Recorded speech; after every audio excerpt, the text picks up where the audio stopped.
Street food or a genuine, authentic experience of Japan? Today we're going to make a street food video in the Sakusa neighborhood. Within Tokyo, it's one of the places where you can find the most food to eat while walking around. And the izakayas, which many people see as the authentic experience. And we're going to talk a little about the tricks that exist in these cases. This is Nakami's Street, which is all souvenir shops. You typically find sweet food around here. But almost at the end, off to the side, we have a street where there's a little bit of savory food. So let's go eat a couple of savory things. On this side, in the abandoned channel, here at 4K, which is already dead, I made a video where I tried street food from here. I mean, I'm not going to repeat the same things, but I can show some images. Here, for example, they sell fried chicken that's really good. It's very juicy fried chicken with a really crunchy breading. Honestly, the one from here is really good, and the one from... And over here, there's a place that sells meat croquettes, which aren't bad, but honestly, they're not that great either. Pretty greasy. What I haven't tried is this one, the Wagyu and rice. Let's try this and see how it is. Now, this, for example, what I just ordered is a supposed Wagyu burger, which would be a hamburger, but instead of bread, it's made with rice and has Wagyu beef. This one was a bit pricey, costing 1,300 yen or around $8. You have to keep in mind that street food in Japan is not very common, and it's not usually super cheap. Especially if you know Asian countries where you can eat for $1 or $2. And it's plentiful. Here, it's like you won't really get full. Let's see. Let's check it out. It's good. Normal. The rice feels a little hard, which is good. I think it's on purpose because it's kind of toasted. The meat is cold, which I didn't expect. At first, the sauce gave me a sweet and sour sensation. No, this isn't worth 1,300 yen. Maybe I didn't read enough, but it must be roast beef. That's why it's cold. Let's get to the point. For 1,300 yen, you have enough to eat ramen. You have to keep that in mind. All right, let's see. Let's try this. The takosen, which is a senbei, a cracker with takoyaki inside. The takosen, which is the cracker with the takoyakis inside. And two things that I don't know if they're sweet or savory. I think they're sweet because it's a croquette that has cheese, but this one has matcha, which is used for sweets, even though it's bitter. And I think this one had cheese. Kramenberg with, I don't remember. In total, it came out 2 yen, which is about $10. And many people know that eating while walking is frowned upon in Japan. It's not extremely strict, but in a neighborhood like this with narrow alleys and many people, there are some restrictions. The shops ask you, please don't walk while eating. The shops tell you not to eat while walking. If you want to eat, you should stop and not walk, because while moving you might spill food on someone. Food might fall and the shop along the way would have to clean it up. And to avoid that, they ask you to stop to eat. Let's see. The takoyaki is good, but it's a weird combination because takoyaki is a little dough ball with octopus inside. It has octopus. It's a strange combination. I don't know, this is something where they said, let's make something weird, and it works for them, because this isn't something normal. When eating it, you must squash it like a sandwich, which is a bit strange. You can order takoyaki the normal way. I recommend eating takoyaki the normal way. This is weird, but it's not bad to try it once. It's okay. It's not very big, but it also costs 550 yen, which is about $3.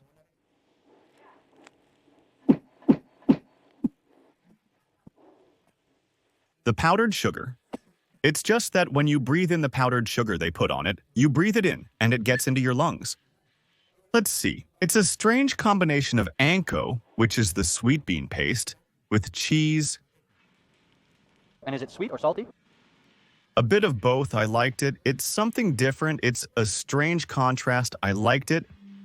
Let's see the matcha one. I think the matcha one also had a bit of cheese. Be careful how you breathe. The matcha with the anko and bean is very strong. It's normal, very sweet. Matcha has a lot of sugar. I almost coughed again because I breathed in a little while I was biting. And the right thing to do in these kinds of places is to throw away your trash at the place where you bought your food. If it's a small matter, it's fine. Hello, I'd like one. Please. But yes, sir, a cucumber. I didn't make a cucumber, but you know that Japanese cucumber is especially delicious. It's very good. It's just that I just ate something very sweet. These cucumbers are incredibly refreshing. You have no idea how much I'm enjoying them. Imagine, after eating very greasy things with a lot of sauce, a lot of sugar, and as a curiosity, I saw on a television show where they interviewed people who harvested different things. And the one about cucumbers, they said it was a lot of work when it comes to cucumbers because you had to constantly keep an eye on them to make sure they didn't grow too much because if they get too big, they won't sell since they get mushy and lose their flavor. If you visit Japan, I highly recommend trying a Japanese cucumber with just a light sprinkle of salt, as it's a unique experience. And the cucumber is really delicious. For example, in Argentina, cucumbers are much bigger, but they have much less flavor. Sometimes they're even a bit bitter, but these are really, really tasty. It may seem silly, but I'm enjoying it the most today. In the Nakamis, the main alley, which is mostly all sweets, mainly what they sell are little cakes that have anko, sweet bean paste, or beans inside. But what I recommend the most from here is the daifuku, which is a mochi with anko, sweet bean paste inside, and a strawberry on top. That one, at least from here, is the tastiest, even though it's something that's sold in many places. Since we're here, if you want something sweet, that's what I recommend. There's something very interesting here. I haven't tried these in a long time. Let's try a few and let's get a cheese one. How much is a cheese one? 550. Let's move to the side so we can eat without bothering people. It has a vegetable filling, a little bit of meat. It has ginger. It's good. It's useful. It's useful. The flavor isn't strong. By the way, these small items cost 550 yen for both, around $3 total. Not bad. This is supposed to be the cheese one, but it can't go wrong since there's barely any visible cheese. You can hardly see a hint of yellow, but it doesn't have any cheese at all. I'm going to grab some cheese. It's not the best, but it's okay. It's not something that's going to surprise you as being really good. And to the side of the main Sensoji temple on this street that's now empty. But on weekends, they set up street food stalls here, like a fair. Now, honestly, those are exactly the places I recommend the least for eating. The food won't make you sick. That's not the issue, but rather that these places are usually controlled by mafias. Yakuza, not because they're run by them, but because they're not the real owners. The people running the stalls, so you realize that all the stalls are like that. They belong to the same owner, because they all have the same style of signs and everything. The thing is, the food isn't cheap. You're also going to pay $5 for something that's very small or not very plentiful, so to speak. And the thing is, it's not going to be very tasty. I mean, it's going to be like, for example, in Argentina. You go to a kiosk, you eat a hot dog that doesn't even have potato sticks. We just put a bit of mayonnaise and nothing really tasty. It's completely edible, but it only serves the purpose of filling you up. And if it's just to fill you up, it's best to eat something delicious, as there are many tasty options available here. The thing is, people, even Japanese people, go and eat there, because it's actually one of the few chances Japanese people have to eat street food. There are no exceptions. There are some tasty things, really tasty, but in general, most of it is poor quality, right? On this street, which is actually an alley and it's covered, at the entrance they have a sweet that's very popular here. Look at the girl in the kimono. Well, since this is a very stylish neighborhood with traditional tourism, a lot of girls, even Japanese girls, but mostly tourists from abroad, rent kimonos and take pictures around here. This place has melon pan, which is super famous. It's a sweet bread flavored with melon. And inside it's filled with ice cream, which can be vanilla or matcha ice cream. It's really good because that contrast between freshly baked hot bread and ice cream is great. They also offer this, which is a tempura, but it's a tempura cookie. But honestly, the taste was pretty average. Yes, yes, of course. No, please, thank you for saying hi. Good luck. By the way, if you see me on the street doing everything, because you know, I give tours in Tokyo, if you see me on the street, say hi. Yeah, just say hi. Jordy told me there was a guy who tapped me on the back, but I didn't notice, and that... Because he tapped you on the back. Really? And he keeps talking to you. You... I swear I didn't notice. I didn't notice, no, but guys, if you see me on the street, say hi, it's no problem, interrupt if you need to. This one is really good. It's a curry bread, a curry croquette with cheese. I really liked this one. It's delicious with truffle. Spectacular, man. It's really hard to find truffle in Japan. Really tasty and good. Then we have what are called Izakaya. Izakaya means something like house, alcohol shop, basically. They're places to drink. Many find them interesting because they see them as highly authentic. They're very casual, very easy to enter, and they also look like they're cheap. The issue is that these places are not cheap. These environments are truly enjoyed by Japanese people. If you observe closely, all patrons at izakayas are always Japanese. Izakayas are ubiquitous in Japan. They can be found everywhere throughout the country. They are relaxed, very casual places, meant for drinking alcohol, where you can stay and chat, talk, and that's why Japanese people really like that atmosphere.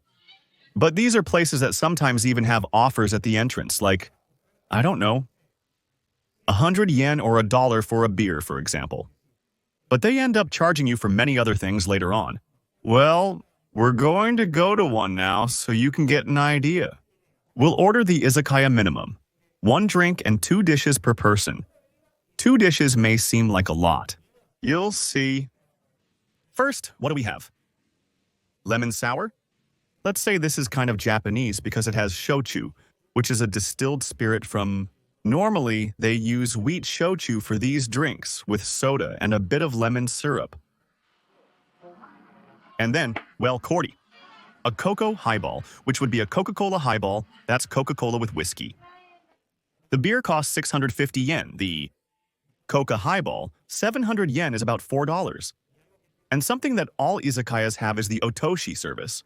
It's called a mandatory appetizer. They charge you for it and you can't refuse it. And it usually costs between $2 to $4, depending on the place. And what about the food? The cheapest thing costs 550 yen. In this case, I ordered edamame, which are soybeans that you eat by squeezing them to get the seed out.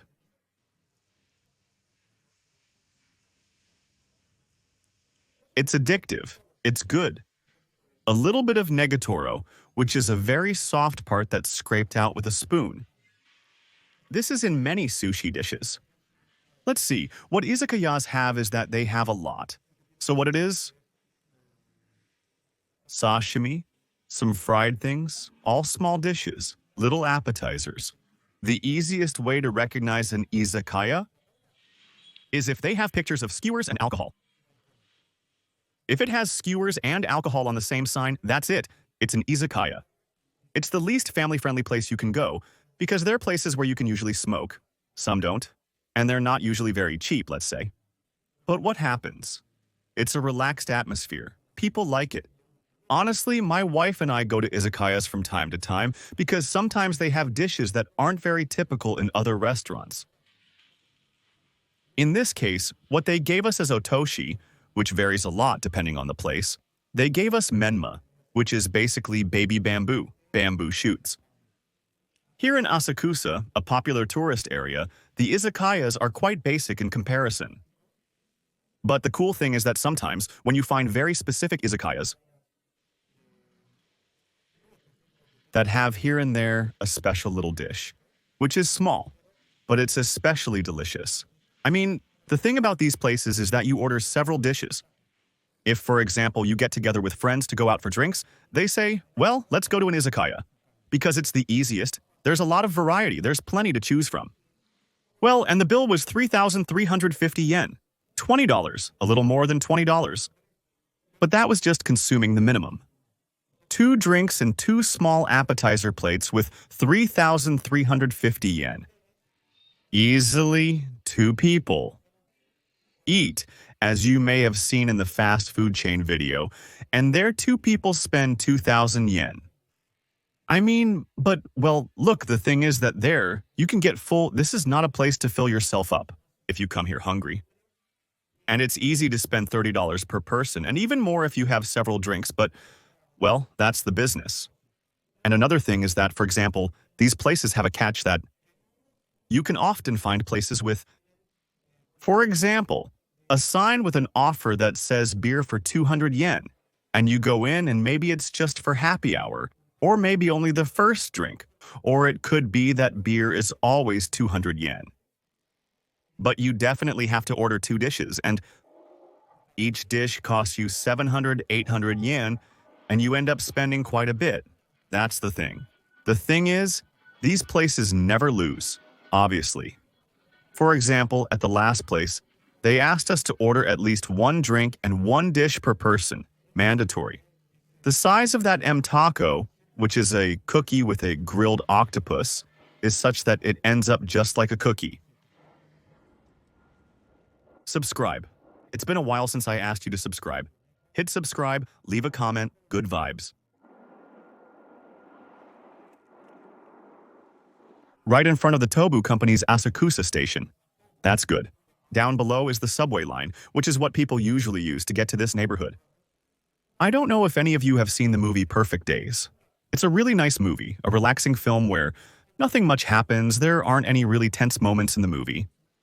But in that movie, the main character goes to a little bar on a rainy day, leaves his bicycle there, off to the side. And down here, turning to the left, you'll find the bar where he used to go, an izakaya, precisely, which of course, given the theme of the movie, would be an izakaya or a cheap little tavern. I think that's it. Perfect Days. Someone wrote Perfect Days there. Here there's a tachi soba, which is basically a place to eat soba quickly, like that. For example, it's very common for Japanese people to eat soba. Soba and udon are served for breakfast at the little bar.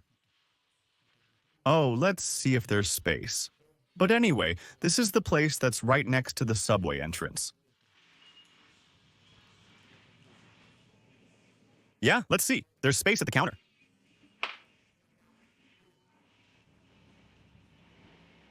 The drink menu is really limited. I ordered a Nihonshu, which is what everyone commonly knows as sake, and you ordered a lemon sour? What about you? From what I can see, they don't have the Otoshi system, that thing with the mandatory food charge, and these places obviously aren't going to have a menu in English. Well, there we have the sake, which it doesn't specify any brand, it's nothing. Normally, when sake is basic, it's usually dry, but it's good and natural. I mean, neither cold nor hot, because sake can be consumed cold or hot. Also, that's another thing about izakayas, that the menu is mostly written. When you order, you're unaware of the portions. The meals are always very small when they arrive. That's why, exactly, you go with a group of 4 friends to an izakaya, you order 4 dishes, and they're very, very, very small dishes. A little piece of tongue. All for you. I don't like tongue. No? But it's really good. Yes, try it. Go ahead. It's really tasty. It's cold, that's true. You can tell just by looking at it that it's cold. My dish is cold, but it's really good. I think it's tasty. See? It's good. It's good. Look, generally, I don't like tongue at all, huh? Not grilled nor... No. But tongue is really good.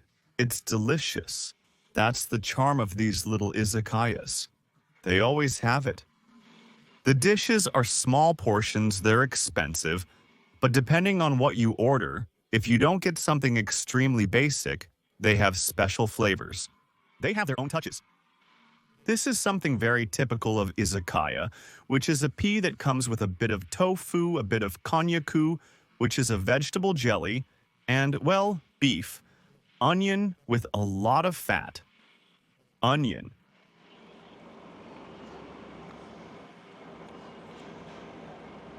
The meat is always exquisite and very tender. Wow, this is really delicious. 500 yen. I mean, this costs $3, this little plate. The tongue. 400 yen. $2.50. That's about it. $4. $2. Seriously? $2.50. That too? Damn, this is cheap. Next, I'm going to do something that for many people must be really disgusting. What I love to do is make little sauces and pour them on nihonshu, on sake. And the combination is incredible, exquisite. No, it's really good. Try it. How did you discover this? I never would have thought of that. My wife, a good drinker, indirectly made me realize without explicitly telling me that you can add almost anything to Nihonjo as long as it's food, in soups and things like that, and it goes well together. It's that you cook with Nihonjo, right? Well, yes, just like wine is used as an ingredient for food. Wow, I had never thought about that. See, you wouldn't put this in a beer, in wine, in tequila. No, no. It goes well with this. And also, it's not like you can say all Japanese people do it either. No, no, no, you're not discovering gunpowder or the wheel, but a lot of Japanese people expect it and say, oh, of course, you see. But it's like they find meaning in what you're doing. Well, this place came up. 1,700 yen for 2 drinks and meals. Much better. Yakisoba, which is stir-fried noodles, is usually one of the most filling dishes at most izakayas. It doesn't come in a large portion, but it's one of those dishes that tends to fill you up a bit. Now, 1,700 yen is fine. It's reasonable for a casual place, so that's about $12. And in this hallway besides, well, it's still early, just imagine. It's not even 3 in the afternoon yet. We were checking out a little bar here. This is a hallway. Very old, very ancient, right here in Asakusa, with little bars that are very much from the 70s and 80s. Look at this one, how funny it is. And that's a Nihonju bar, which is really for tourists. You come here just once, and all the customers were foreigners. Because, well, the aesthetic is really nice, right? With lots of Nihonju cups everywhere. And the bartender also serves you wearing a ninja-style mask, which makes sense, since it's called Ninja Bar. I hope you liked the video. See you next time. Greetings to you, your family, pet, and your annoying neighbor. Bye.